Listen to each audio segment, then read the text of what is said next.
Let's take a look at the defensive line for the Cleveland Browns as we project it out.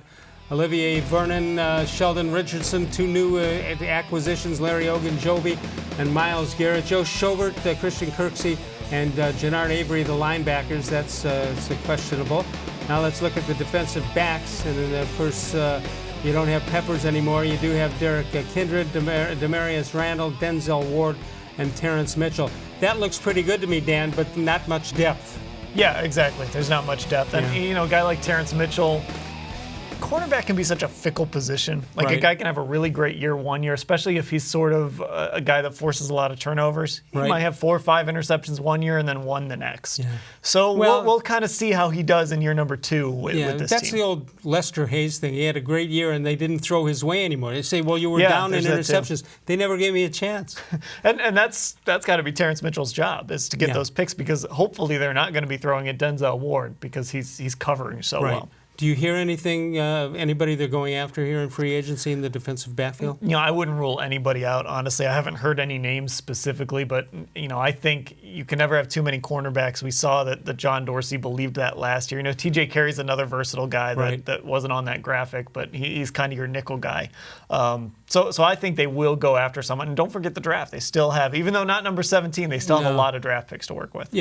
After the third round. Or the back of the third round. Starting in the second, and then we'll see what happens. All right. So, to me, Myles Garrett has to step up. This has to be his big year, right? I think so too. I think it's been sort of frowned upon, I think, at times to question Myles Garrett, but he's done it himself. He gave himself sort of a low grade this year when we talked to him, and he had 13.5 sacks. He's got to be better, and I think he will be better with Olivier Vernon. Sheldon Richardson is a really underrated signing, I think, that kind of fell through the cracks when they traded for Beckham. All right, so what happens in that case? What 3-4, 4-3? What are we doing here? I mean, they'll be in a 4-3, but I also think you'll see a lot of 3 defensive backs, multiple, or 3 cornerbacks, I should say, multiple defensive backs. I think you'll see a lot of nickel just because that's the way the NFL is now. But they're going to be a 4-man front a lot, so it's going to be those 4, and then they got some depth behind them, which is nice. When you look at the line, what appears to be the first string, do you see more pressure being put on the quarterback with that talent, or I do. Does that depend on just the schemes that they're going to use? I think they'll create more pressure with Vernon. I know his sack numbers were down a little bit, but he was playing out of position. He was in a 3-4. Now he'll get to be an end in a 4-3. Again, Sheldon Richardson is going to pair with Larry Ogunjobi really well. When you create pressure up the middle, that can really change things. And it looks like they can't double team Myles Garrett that often. Yeah, they have to pick and choose their spots on that. And if Myles Garrett gets run past a play or something like that, somebody else is going to be able to come in and maybe clean up. Right.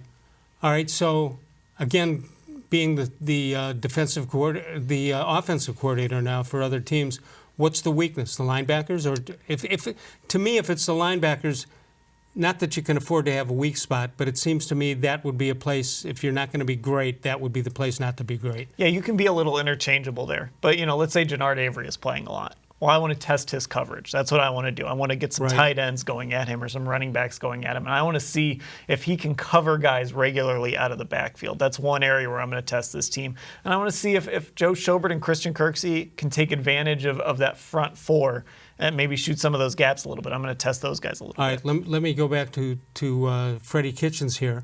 He's been an offensive guy his whole career. Does he just turn it over to his own defensive coordinator? I think he does. I think Steve Wilks has spent a year as a head coach. He's been a defensive coordinator before successfully. So, I think Freddie Kitchens will kind of let him do his thing. But as a head coach, you do have to be involved across the board in the game planning. And we always see this, coaches that come in from one side of the ball, the next training camp, like their second or third training camp, they say, you know what, I want to get more involved on that other side of the football. So that's where it starts to get interesting. Their success came because of being where they were put. Yeah, but as a head coach, you want to have a little more personnel say here and there, and sometimes you might think differently about a defensive guy, and that's when things can kind of get interesting.